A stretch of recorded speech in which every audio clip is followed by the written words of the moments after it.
Aloha, everybody. It's Monday, November the 22nd, where we're sitting, 2021. And this is the Open-Hearted Practice Group with Jory and Jim. And we're, as usual, connecting with you today from the beautiful island of Maui, where it's gently raining.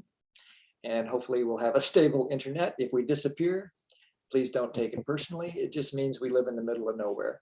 We live in the middle of the Pacific Ocean, and so it's usually pretty reliable, but not always. Yeah, I'm feeling excited to be with you today to talk about needs consciousness. That's the topic for today. If you're here for the very first time, I'll give you a little orientation about what we'll do after we hear from you. Jory, how are you today?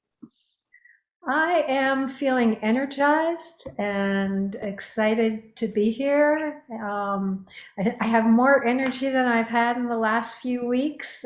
Not that I was sick or anything, but my energy was dropping, and so I was more quiet. Now I'll probably interrupt Jim more. But I'm glad to see you all here. Yeah, thank you. Thanks to all of you for being here and sharing some of your precious life energy in the service of learning and integrating nonviolent communication.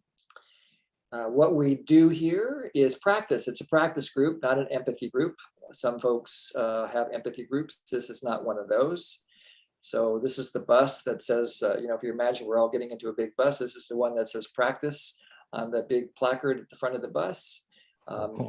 Empathy is a part of the practice, but it's not the main function of what we're trying to get across here.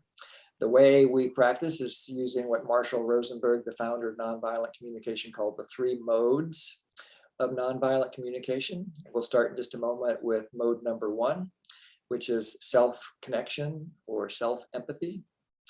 And then Jory will start making small groups. And after the self-connection exercise is finished, then you'll find yourself in a small group and you'll get a chance to practice the honesty part of NVC, which is where you just share what's alive in you. And you get to decide what's important for you to say. There's no rules about what you say or how you say it. Just follow your needs. Be as needs connected as you can and as honest as you'd like to be. And then when you're listening, it's your chance to practice the 3rd mode, which is empathy, just to be present with the speaker and not only listen to the words that they might be expressing, but listen underneath the words for the feelings and the needs that are alive in the person that are speaking. That's the essence of our practice. And we'll do a self-connection exercise, a small group, and we have a little lesson, some kind of sharing about this concept of needs that's central to nonviolent communication. And then another, hopefully longer practice where you'll get a chance to deep dive and practice what we're going to be sharing with you today. So with that, let me just say again, if you don't want to be in this first round of breakout rooms, put the equal sign in front of your name. And that helps Jory to sort the lists. Yeah. So I see some more people are arriving. Welcome, we're glad you're here. And I'd like to just start with our self-connection exercise. And we're going to start actually with a minute of silence before we open the rest of the exercise. I'm going to get my timer out here. And the minute of silence is in honor of a dear colleague,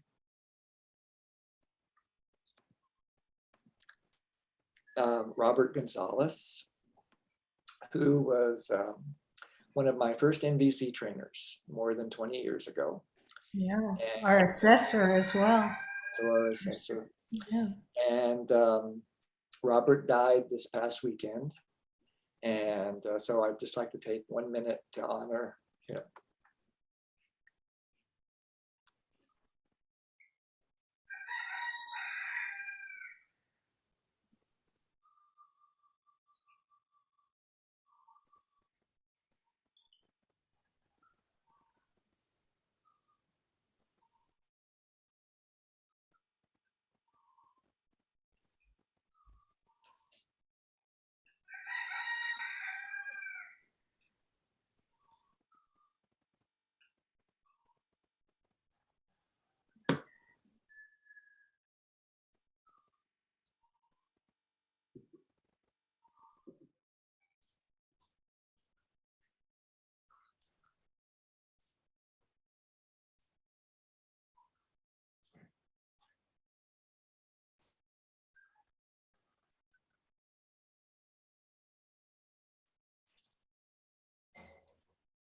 And then extend this silent presence that you've been joining me in for the last minute.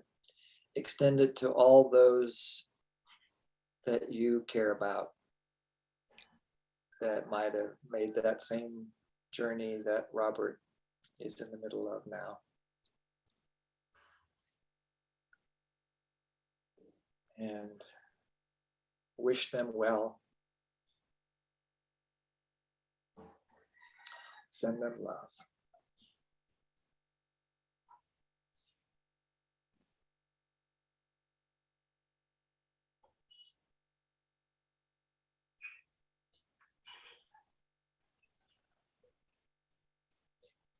And notice how your body feels right now.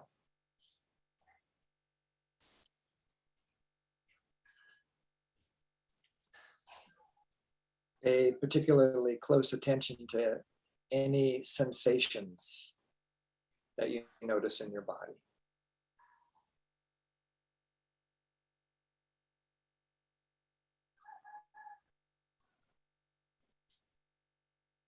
First, just noticing,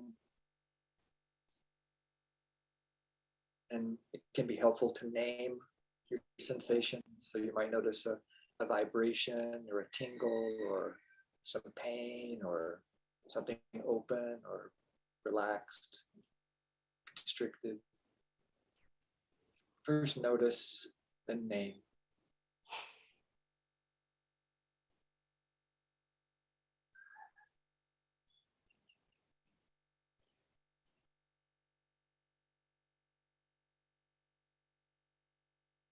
Honor these sensations.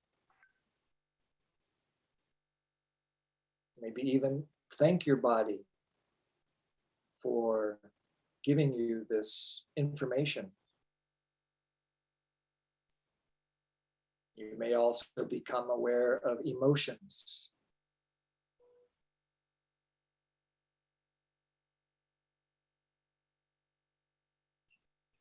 As you become aware of emotions, you can name them if they have a name.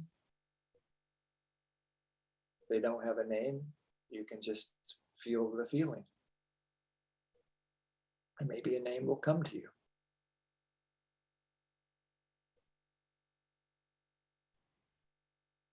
And again, greet these emotions with warmth, openness, acceptance,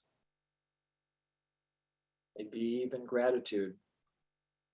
It's hard to imagine being grateful for painful emotions, but without them, we would not be able to survive.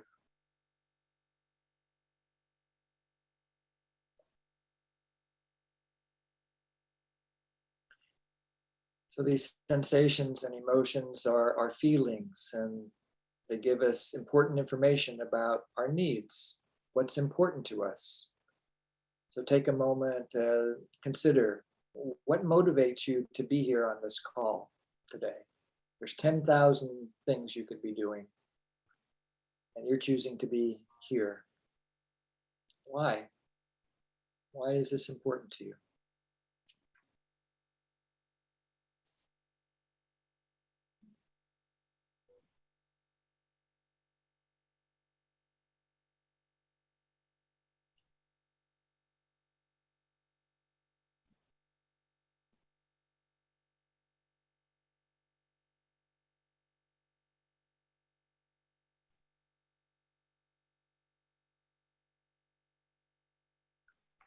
If you have a name for these needs, just enjoy saying it to yourself,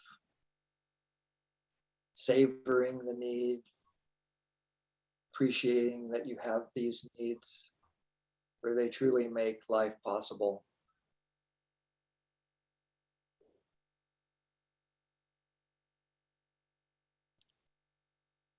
And consider, what's your power? Where is your power to get your needs met here today? What could you do in the service of your needs? Maybe you have some requests of yourself. how you can really show up here to get the most out of our time together.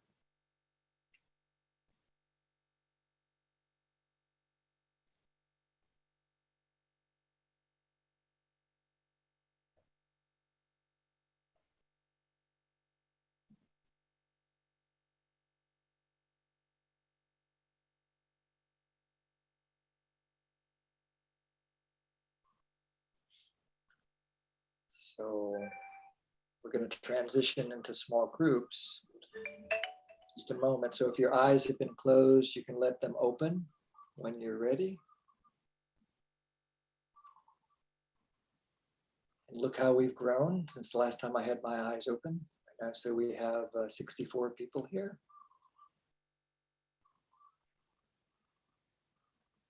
In a moment, we're going to go to small groups. Unless you have an equal sign in front of your name, you'll still go to a small group, but it'll be a silent group. You might call it the library. Just a silent place to continue to practice with yourself. In the small group, the invitation is to connect with each other, to practice honesty and empathy.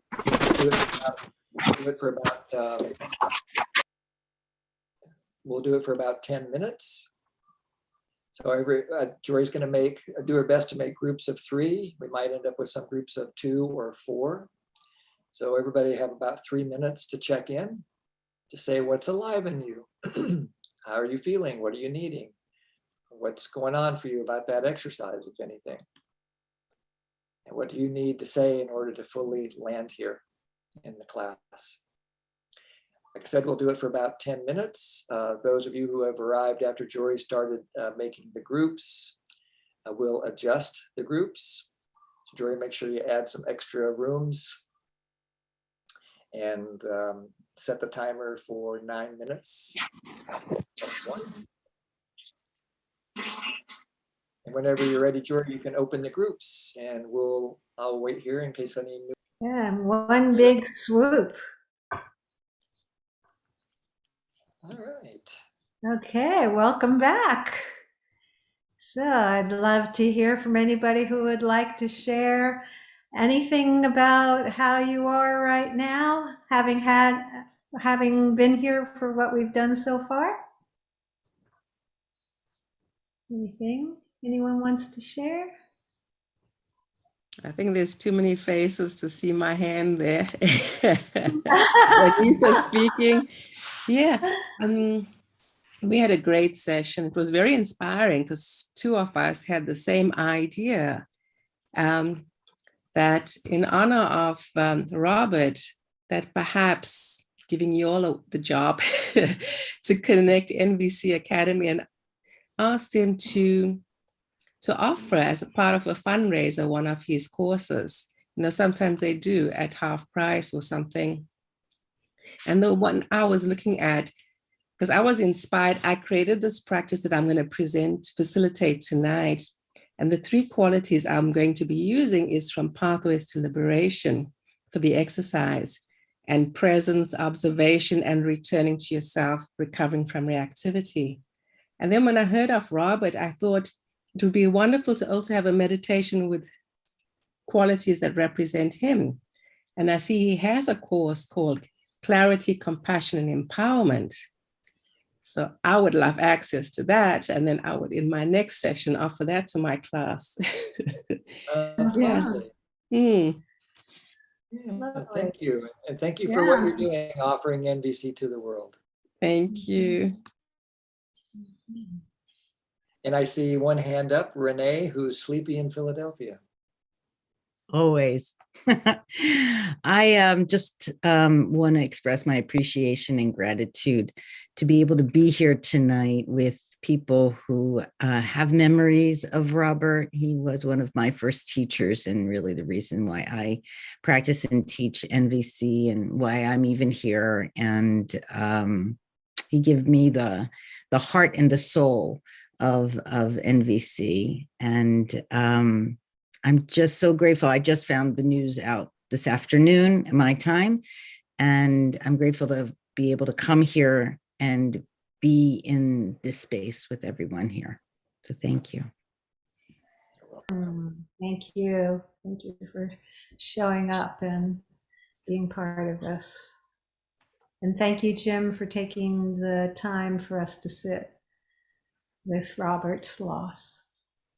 Anything else anyone would like to share about anything so far, or any leftovers from your week of practice? Any harvests?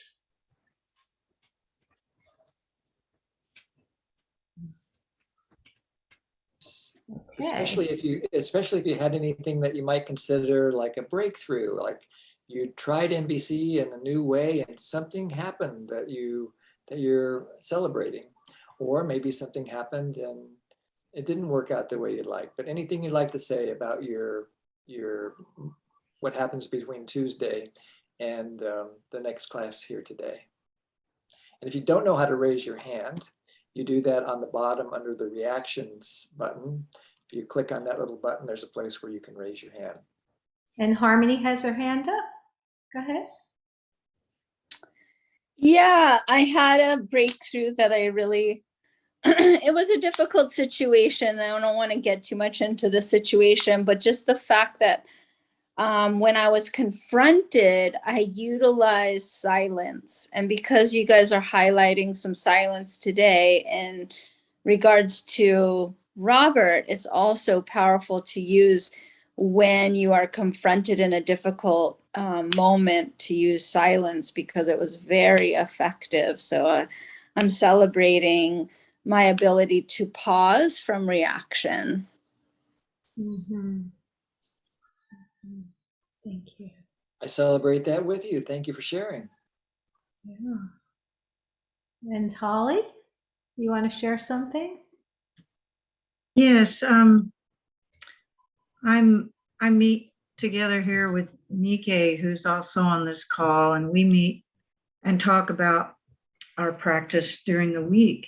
And she told me about this book, Polyvagal Theory. Mm-hmm.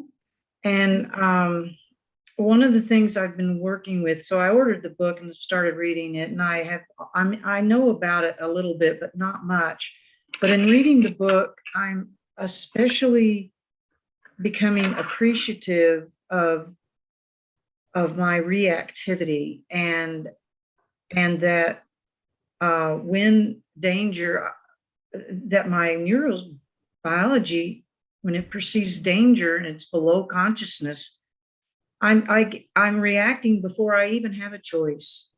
And so in this class where we're learning to observe ourselves and watch, the most that I can do is say, I am stimulated, I am in reactivity, and have some compassion for that, rather than going to a place that I normally go to with, why can't I know how not to be reactive? Why can't I, what is it going to take for me to stop this?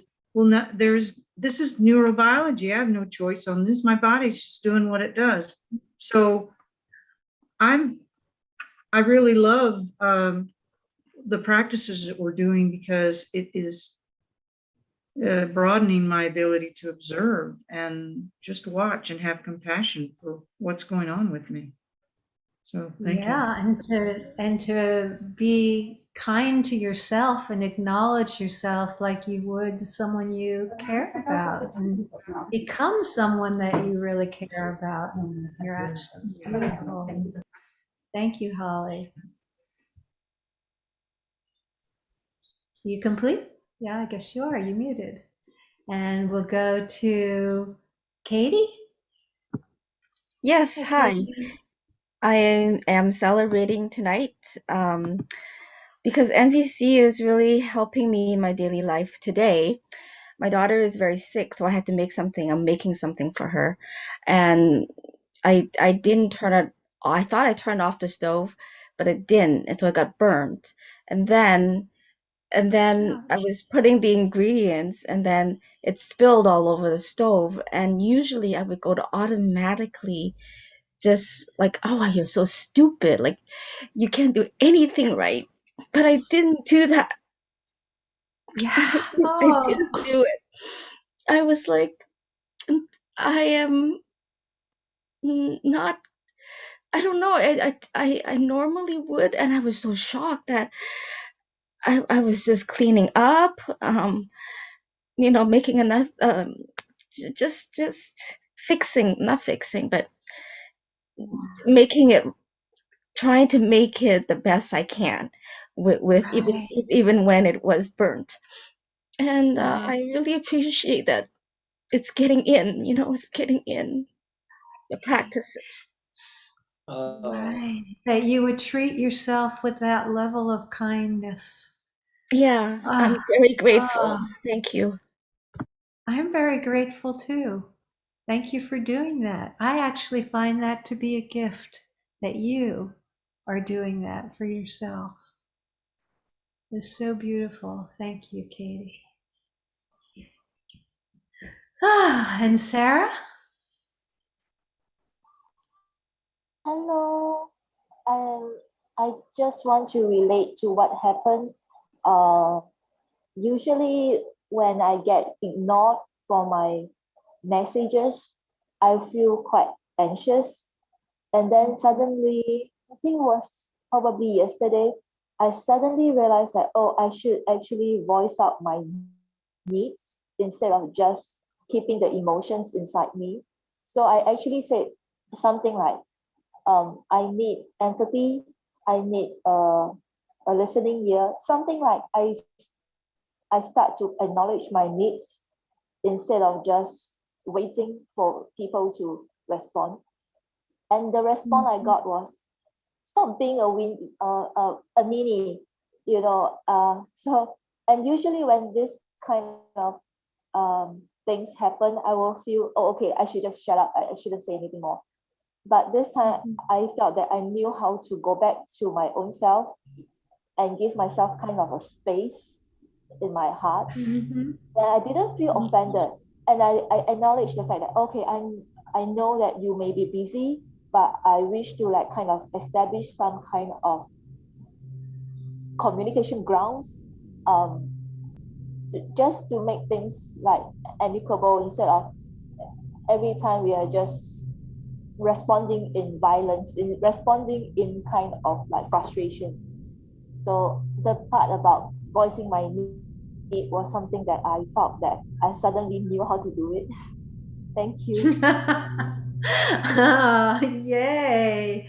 I love hearing these breakthroughs of how you're actually finding the kind of care for yourself that I would hope for everyone. How beautiful. Thank you, Sarah, for sharing that. I'm touched. And let's see, that leaves Siva here. You have something you would like to share about what you've learned so far?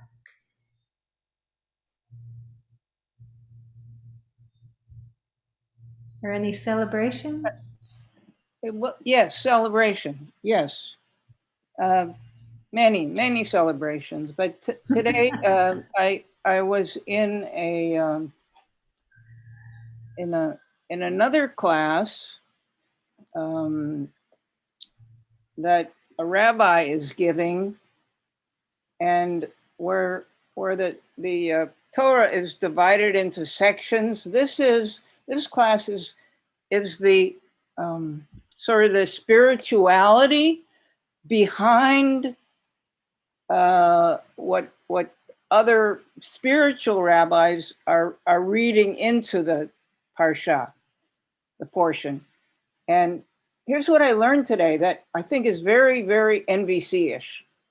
And that is that we have a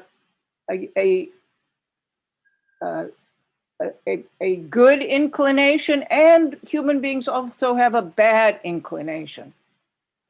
And so I think that the art of NVC is to live in the tension between our good inclination and our bad inclination, because our bad inclination is the part of us that gets things done, provides food, clothing, and shelter, and all that that stuff that is very materialistic, but without it, we wouldn't be able to do the good stuff. So I think NVC, it had at its root concept is for us to keep ourselves in balance, however we are, that all is for the good. That's Yeah. Thank you. Not said perfectly, I'm sure, and I know that most of you could say it even better. Well, thank you for I like the putting way it in. Marshall. Well, I'm sorry, Jim. Go ahead. I was just thanking her. Go ahead, Jory.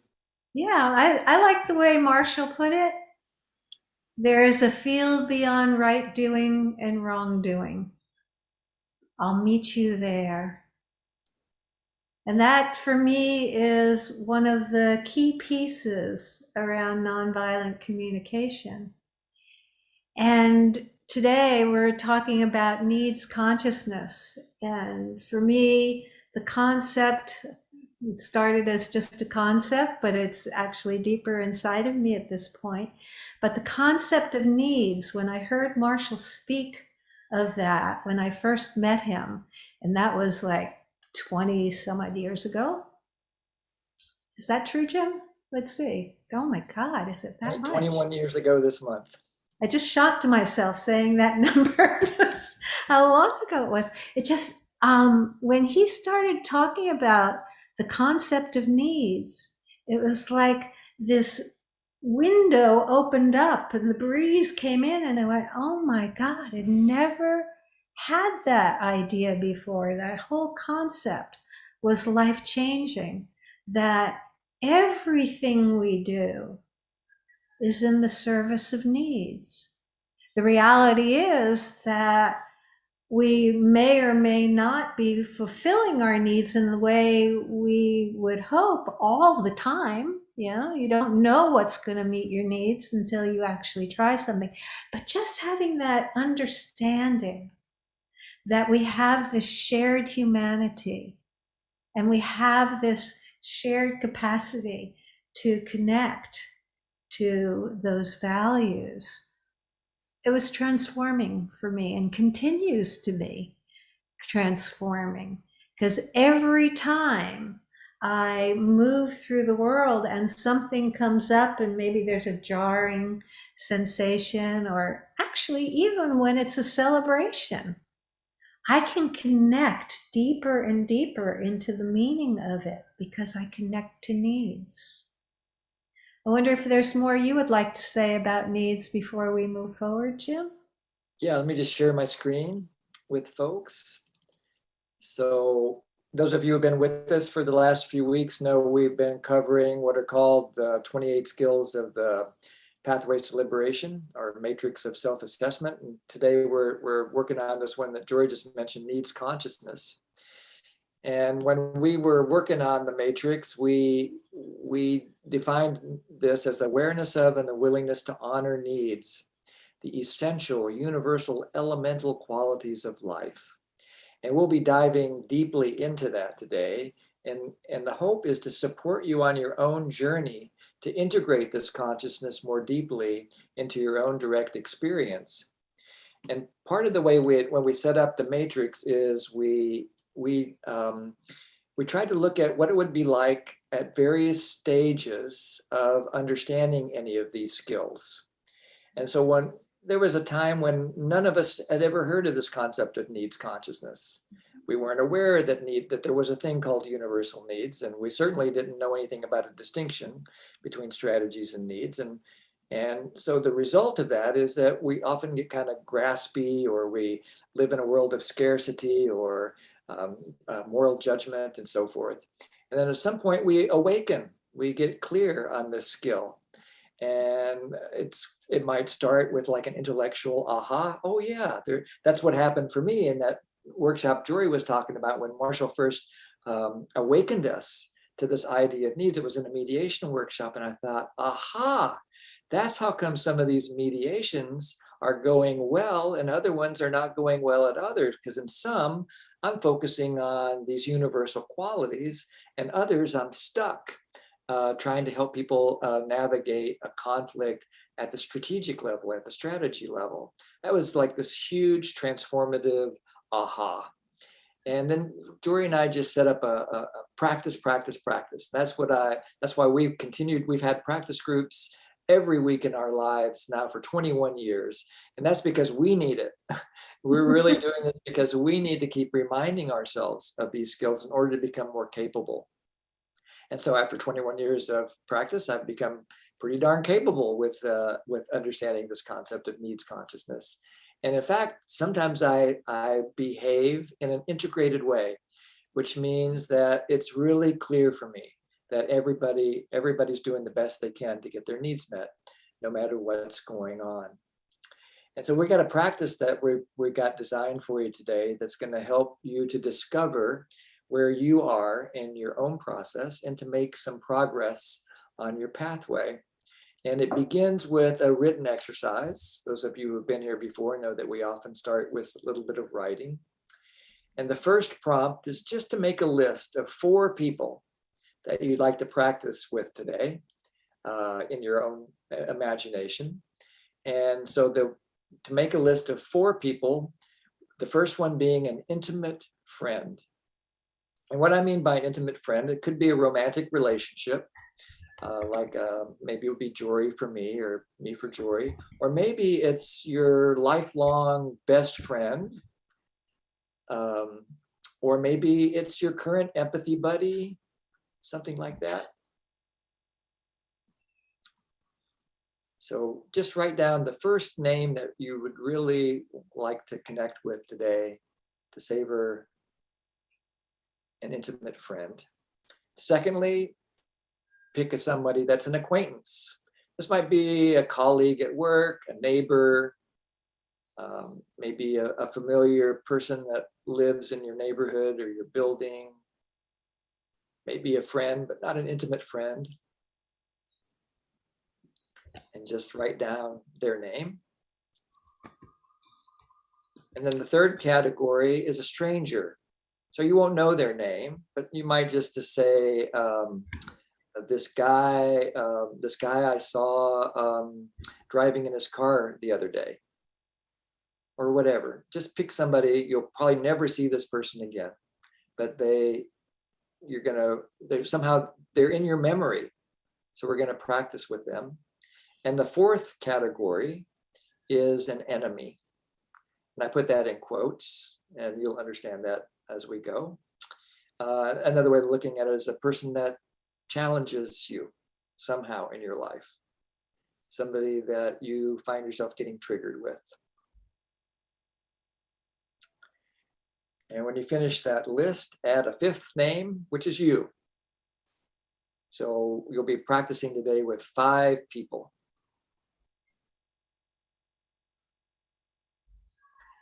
Okay, so now comes a chance to stretch your memory.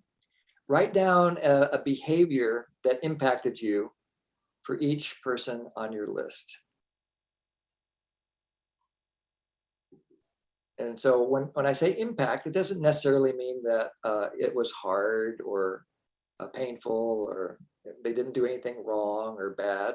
You just something that you registered as significant. Like today, when we arrived, someone in the chat that I would put in the colleague category sent me a little chat. And that had an impact on me.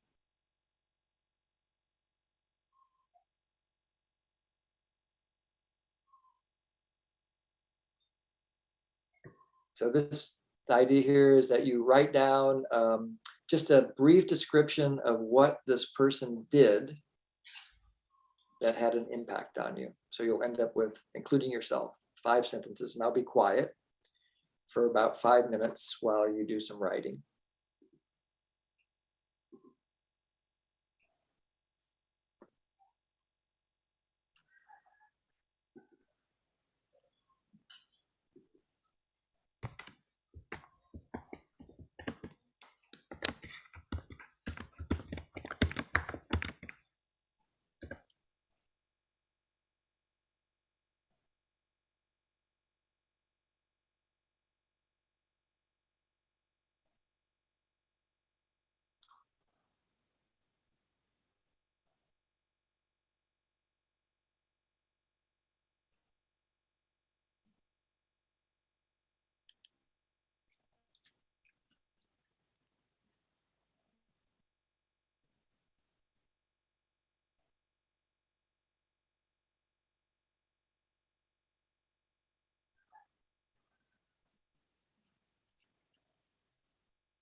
Jim, would you show again the previous slide with the 4 people that we write about?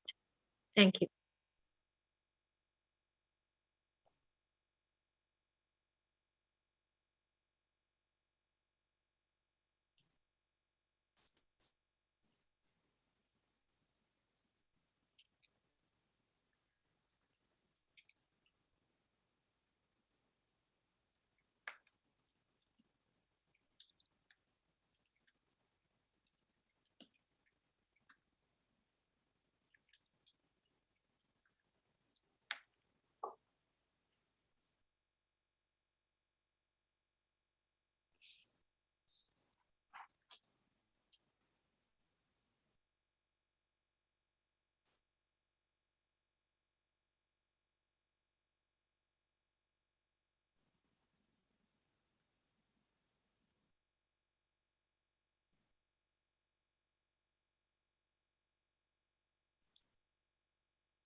About 30 more seconds.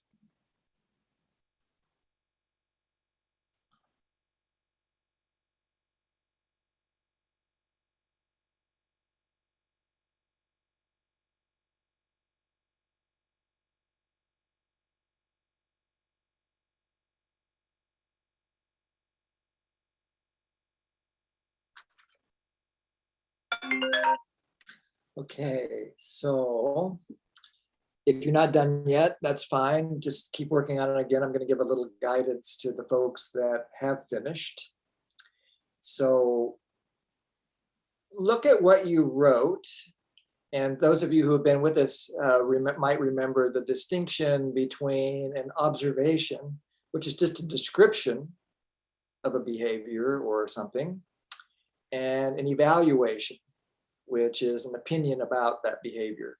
So check what you wrote and see if it is just the description. So there's no judgment in it. So there's no name calling, there's no assumptions, there's no labeling, just the bare bones description of the behavior. So rather than somebody, I'm going to make something up, rather than somebody wrote me a rude text, I would just say somebody wrote me a text. So be quiet for about 1 minute while you check your work and do the best you can. There's no right or wrong answer to clarify your observation.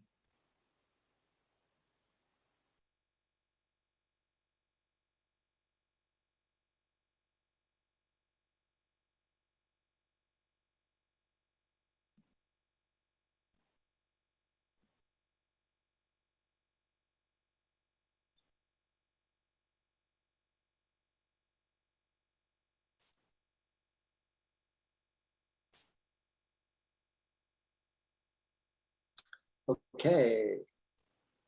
So let me change slides. Now, we're going to work with the intimate friend category. And so this first part is going to be you referring to your own direct experience of your body, kind of like we did in that first self-connection exercise. So bring to mind that your friend behaved in the way that you described, and then notice how you feel. First notice, then name the sensations in your body.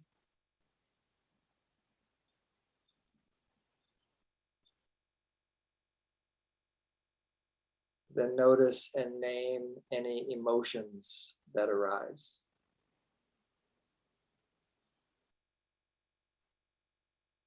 And if you want to write down your experience, that's great.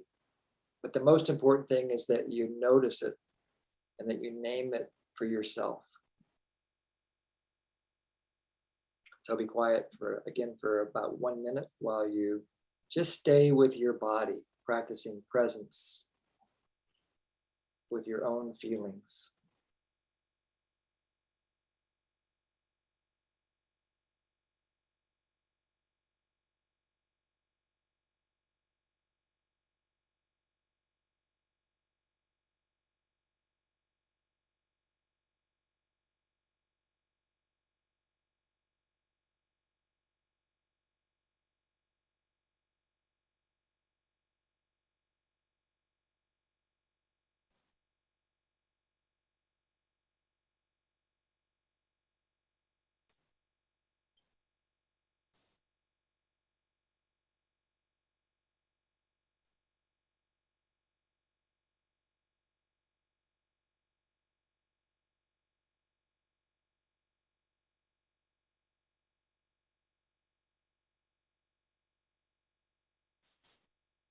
Then ask yourself, what's important to you?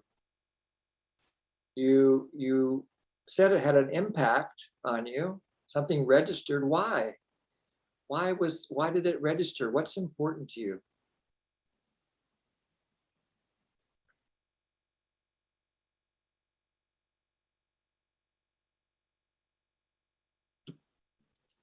We're now shifting our focus to needs. So I'm going to change the screen. So we have a needs list that we'll give you. There's nothing necessarily holy about this needs list. I'll make it bigger, hopefully.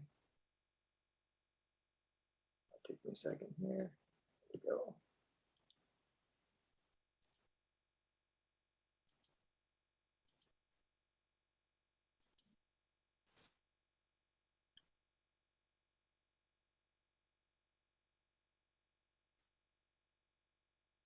This list is just to inspire you. It's not a complete list. Trust your own words.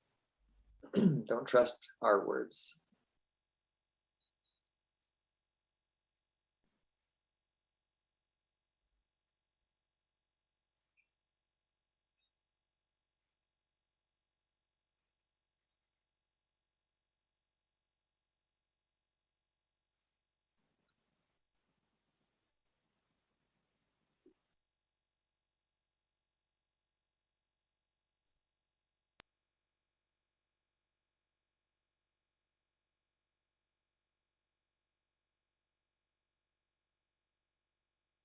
If you're clear on this, that's great. You can ignore my words. I'm just going to give an example for those who might be newer. So this morning I had a call with I call in my best friend.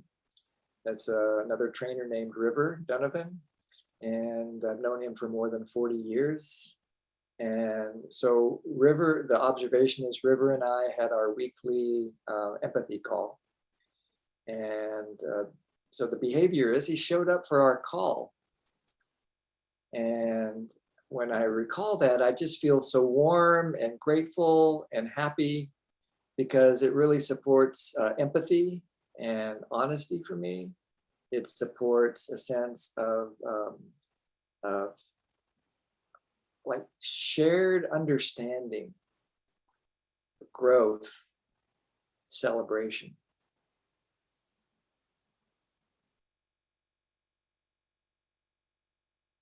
And then when you find the needs for you, either on this list or in your own experience, savor them.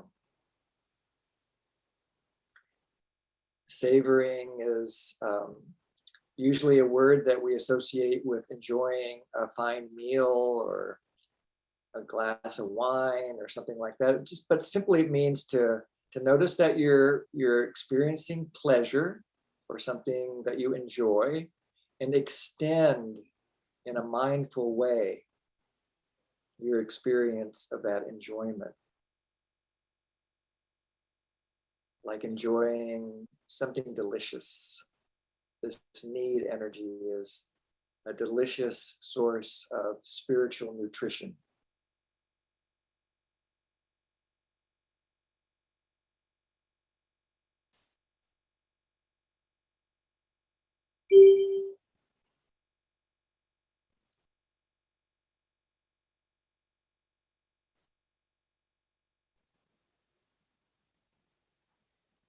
So I know I'm probably going too fast for some of you and not fast enough for others of you. That's just the nature of us human beings.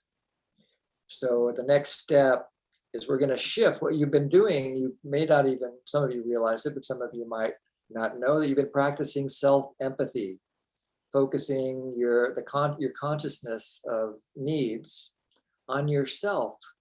And now we're going to transition from self-empathy to empathy. So make a conscious choice to do that if you want to. And don't do it if you don't want to. And we're going to, for those of you who want to, shift your focus from your own experience to now an empathic connection with your intimate friend. So bring them back to mind.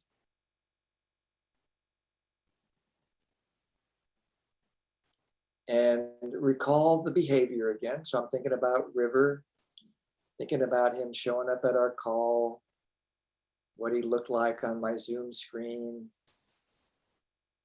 sound of his voice, background in his house, where I'm sitting. So I'm making a clear memory of my own experience. And now I'm going to make a guess about what River was feeling when he behaved that way. When River showed up on our Zoom call, I'm going to just make a guess about what he might have been feeling at the moment that I'm thinking of. I think he was happy. I think he was happy, present, curious, open. So now you make a guess about what was going on for your friend. What were they feeling?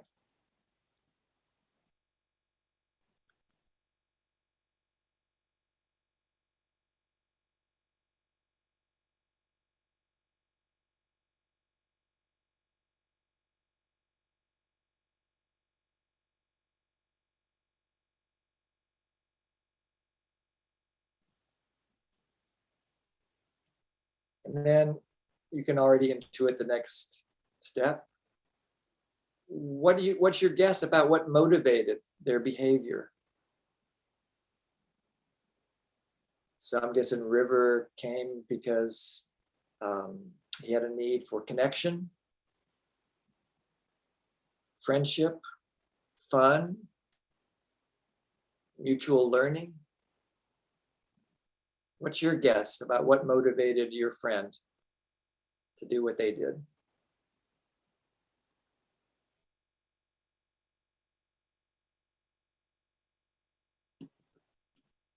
I'll put that needs list back up again in case that's helpful. I'll be quiet for another minute or so.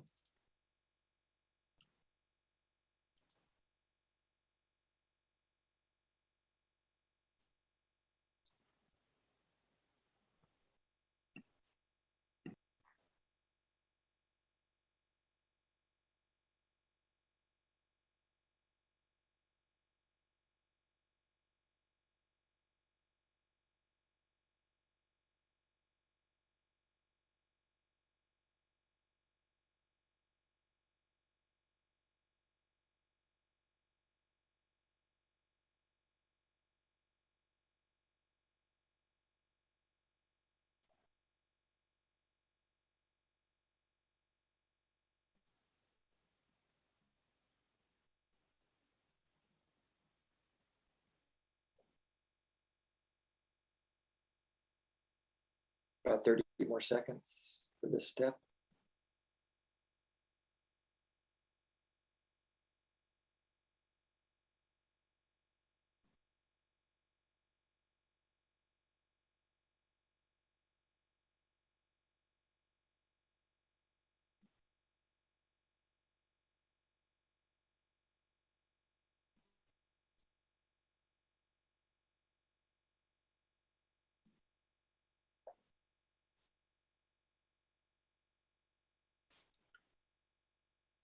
And then another transition. We're gonna come back to the large group here and just connect with each other for a minute. I'd love to hear some voices, either in the chat or raise your hand. What was this like for you, this little adventure into needs consciousness? So if you have something you'd like to share, please raise your hand. And that would support me in knowing that I got my message across. I see that Nikhil Ananda says enjoyable, challenging.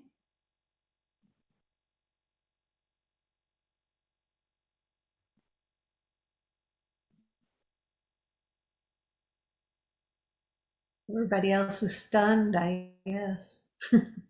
Softening. Aaron No, says I'm softening, of course. And being together, joy, fun, sharing, self-connecting, relaxing. Yeah. More clarity.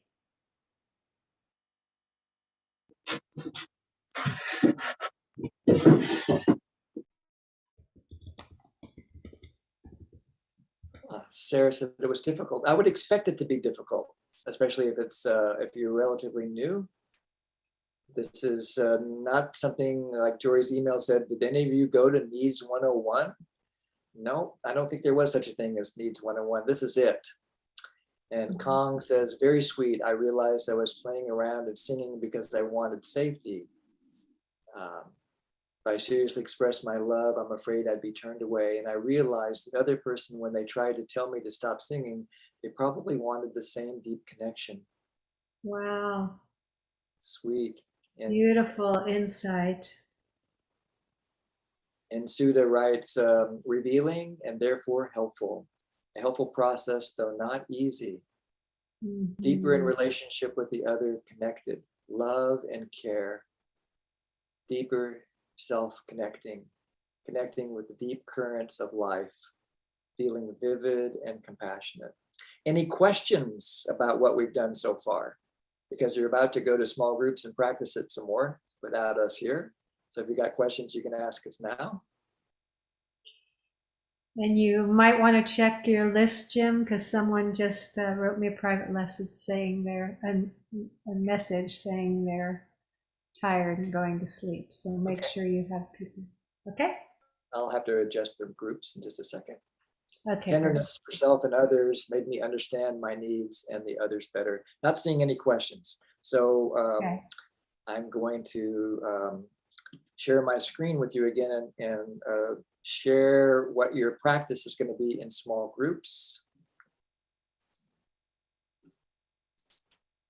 It's pretty easy. It looks more complicated when it's written down, but it's really pretty easy.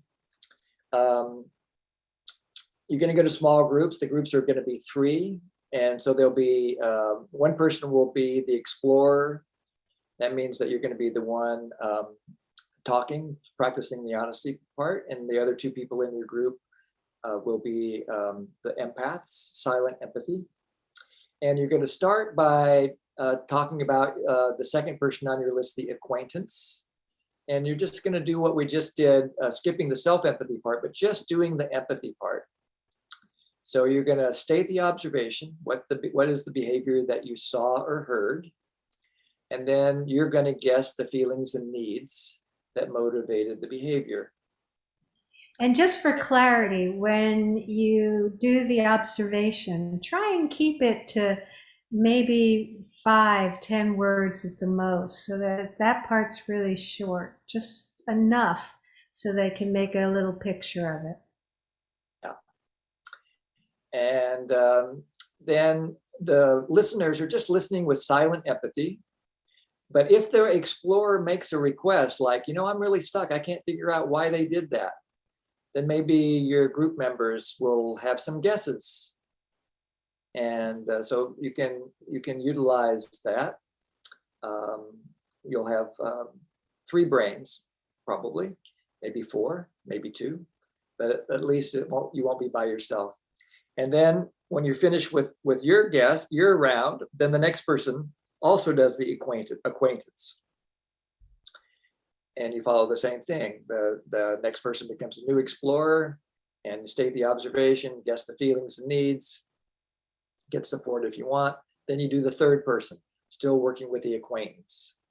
And then when you're done with that, you can go to the next one on your list, which is the stranger. And so you'll keep doing this probably for pretty close to a half an hour.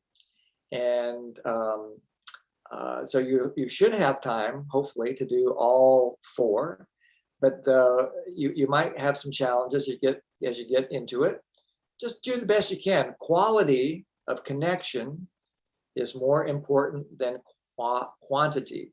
So even if you only do 1 round, but there's a deep quality of connection, that's more than good enough. And Yeah, so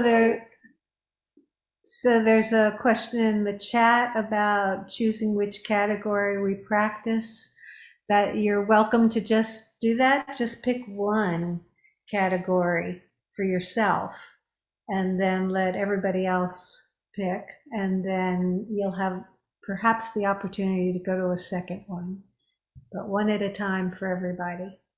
Yeah. And of course, what you guys do is up to you, because we won't be, what happens in the group is, in your small group is self-led, and we've tried to arrange the group so there's someone with experience. Doesn't always work out that way, but if you need support, there's likely to be somebody there. I'm going to set the timer in the group for 28 minutes. Mm-hmm. And then there'll be 2 minutes at the end. We'll try to send you some little messages along the way to keep you on track. And you can also call for help. When you're in your little Zoom room, there's a place that you can call for help, and Jory and I can come and support you if you get stuck with anything. I've rearranged some of the groups because some people left and some people arrived, and more people have arrived since. And so I will keep working on this. And so it might just take a couple minutes before your group is fully formed. And again, try and keep the story really short in a single sentence so that everybody will have a chance, and just enough so people can follow what you're saying. And all right. I'm going to put it into the basic instructions. I'm going to put it. Oh, right. Yeah. Put it in the chat too, so that you'll have it. It's not as complete, but it should be enough. Okay. And will they see that when they're in their groups then? Yeah. Yeah. Okay, chat stays with you. You don't need to copy. See you guys in a little while. Have fun practicing. Just take a moment right now just to connect with yourself, just to ground to this moment,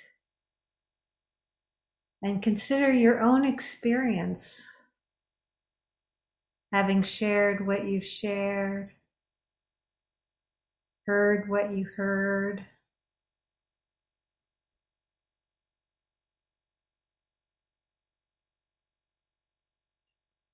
And I'd love to hear what did you find useful about this exercise? What was useful for you? If you'd be willing to share that. Lou. Hi, Lou.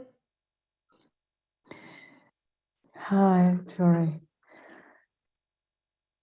I guess I'm finding it useful that I skipped a part. You found it useful that you made it your own? No, you chose what you wanted to do? Huh? I was not ready to give empathy to my enemy image. Ah, When Jim said enemy image. I'm a little ashamed to bring it here, but the first person that I thought was the person in charge of the country that I live in. Mm. And I was, it's almost 1:30 a.m. here in Brazil. And now I'm completely awake. I'm full of adrenaline in my muscles. I couldn't do it. And I tried so hard. I was cheating in all the lists here. I couldn't find words. I tried, but I'm not there yet. And I'm not there. And this is, maybe it's black belt exercise for me, especially at this time. But the word enemy image, and I was glued to this word. And just before coming here, I saw some things that he said, and it was, I'm not ready for that. No, it sounds like you chose something that is so intense in your own being and really a challenge. And you just probably need a boatload of empathy either from yourself or someone else, even to get to the point where you can do the practice. Yeah, I guess this was the gift. Let's not skip do the steps and And now I'm very awake. All of a sudden. And I'd like to point out what Tanya wrote in the chat. Lou, I hear that you're not ready to extend empathy. I love that you noticed not ready. That's a really important step. So thank you for sharing it, Lou. Thank you. Thank you. I'm holding you in my heart, sweetie. Thank you, Jory. And Tejal? Hi. So thank you so much for holding this space for all of us.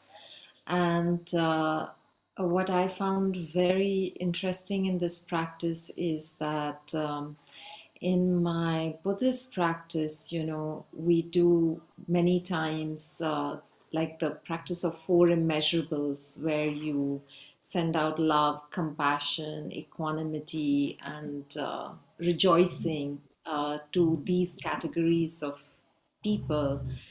But I found that doing empathy for by actually trying to step into the shoes of my acquaintance, stranger, or so-called enemy, I had to really feel them from inside and connect with what was alive for them. And I realized that, I'm so focused on myself, me, my feelings, I felt like this, I felt like that. So it was so powerful that in terms of that first step of common humanity, of just feeling into, what binds us across all our differences. So that came out in a very alive manner. I also noticed that for my acquaintance and stranger, I chose a kind of positive situation, a feel-good situation. But of course, for the difficult person, I didn't choose, I chose a situation which was difficult, and it was very hard to keep the judgments away from the observation. But when I could empathize with them, really, I just, oh my God, just like me.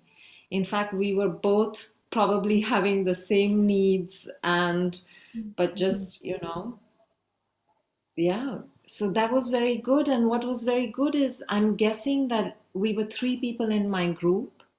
And I'm guessing that one person was from United States, one person was somewhere in England or around, and I'm here in India. And it was very interesting for me to observe that even though we're in 3 different parts of the world, with 3 different social, cultural, political realities, and yet there was so much in common in our stories and our expressions. So I felt that my heart could also break open more in terms of the common humanity, also because of this grouping. So thank you. Thank you so much. Yeah, thank you for the clarity of your experience and to really highlight our shared humanity. Yeah. And Rob? Yeah, hi. I noticed like just this common theme when we went with somebody close, a friend, a stranger. I was getting this exercise got me with a common theme and awareness with I'm not getting acknowledged. I'm not being called back. And it was like overwhelming. And then somebody did call back during the situation. I took time out. My son called me about Thanksgiving. And he hasn't called back in weeks. And I was able to give him empathy and say, no, he's really overloaded with his girlfriend he lives with in pain 24/7. And, and he was saying he just can't talk to anybody. And that, so anyways, I had all that connection. So, and I felt like I was mattering and able to give some empathy and some insights. So, I feel really good. I feel appreciated and alive. Gosh, what timing that was. And to act, and how very human of us as well. We build up our story or something's going on and then the universe changes. Yeah. I'm celebrating with you, your connection with your son. Thank you. Me too. Thank you. And Beth?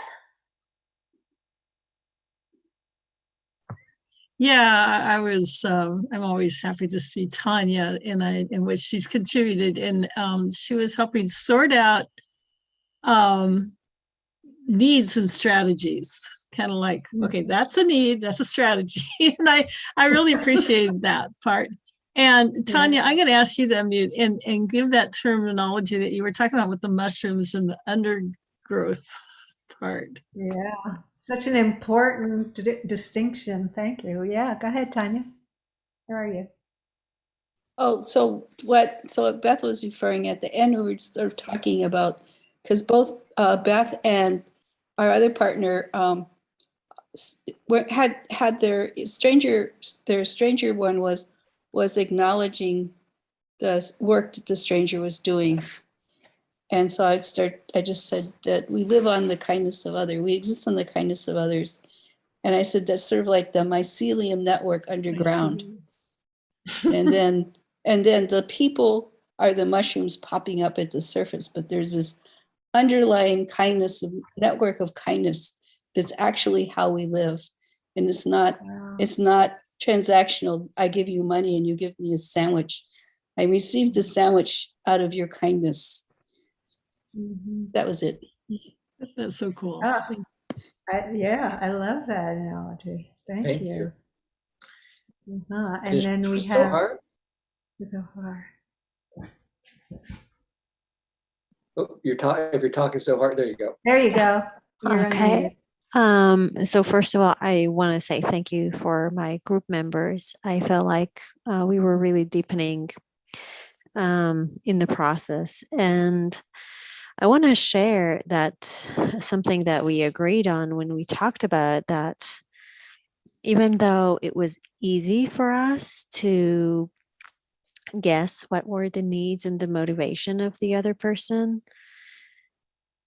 it was still not enough to feel at ease and to feel that we're fully there and we're fully compassionate and we can fully just empathize him, and that there was a missing block, which I think is the self-empathy. And I can tell it about myself that so many times in life I can jump to this step immediately and think about the other person, oh, why he did it, and maybe this, maybe that. But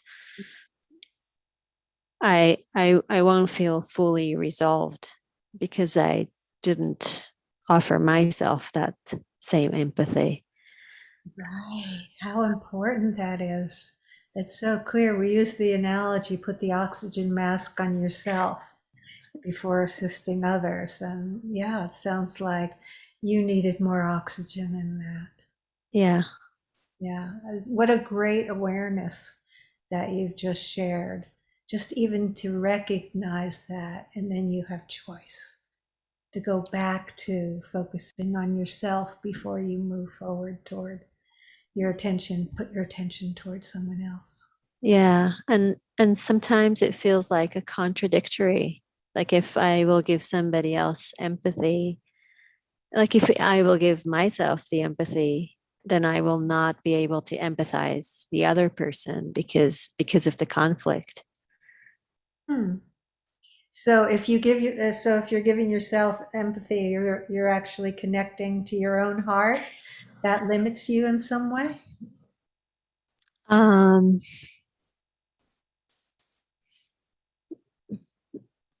Not that it limits me, but it just is sometimes feel like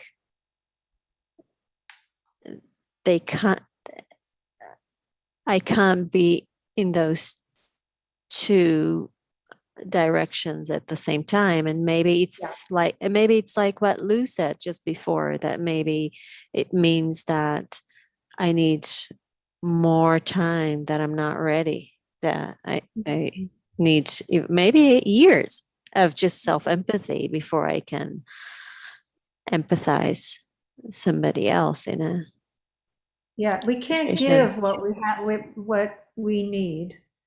That's really clear. We can't give and be present to someone else with empathy if we need it. We need to fill our own cups. So that makes perfect sense to me. Yeah. How is that for you to hear? Yeah. Thank you. And it's a perfect segue, because that's our topic for next week. And so Siva, if you can hold it for just a minute, I want to just say kind of the closing things, because we're almost at the bottom of the hour. Next week, we're going to be, we call it recovering from reactivity, which is basically the self-empathy part of NVC. So we'll focus on that completely next week and give you some great practices we hope that will support you. In the meantime, a couple of things. First, in the chat is our normal little request for financial support. We're doing all of our practice groups during the pandemic in support of the Center for Nonviolent Communication. And so you can directly donate to CNVC on that link in the middle there, or you can send us money. Thank you, Siva. Siva sent us a very generous gift. I'm really touched by your acknowledgement, Siva. And so you can send it to us directly, and we'll pay it forward to another opportunity to carry on the mission of CNVC. And I also want to give you a gift. This is here in the United States, we celebrate Thanksgiving next on Thursday. And so in the chat, I'm also going to put a handout, which is called Cultivating Gratitude. This is a practice that I've been doing for about 3 years now. And I do it almost every day. I decided to take the month off to see what would happen. I'm not going to make it. I'm going to start it up again on Thanksgiving Day. I can't make it a whole month without this practice. It's so nurturing. And so I encourage all of you to join me for at least the next 30 days and do this Cultivating Gratitude practice. It's a great way to practice all the things that we've been doing during the first part of this series, because there's chance to practice observation, chance to practice feelings, and so forth. So please consider joining me in that. And with that, I'm going to call the call over and invite you to open up your microphones and say farewell to everyone. And I'm so glad that you were all here and shared your time with us today. So aloha, everybody. See you next week. Gratitude. Happy Thanksgiving. Bye-bye. Thank you very Aloha. much. Bye. Gratitude. Good night, everybody. Grateful. Thank you, Jim and Jory.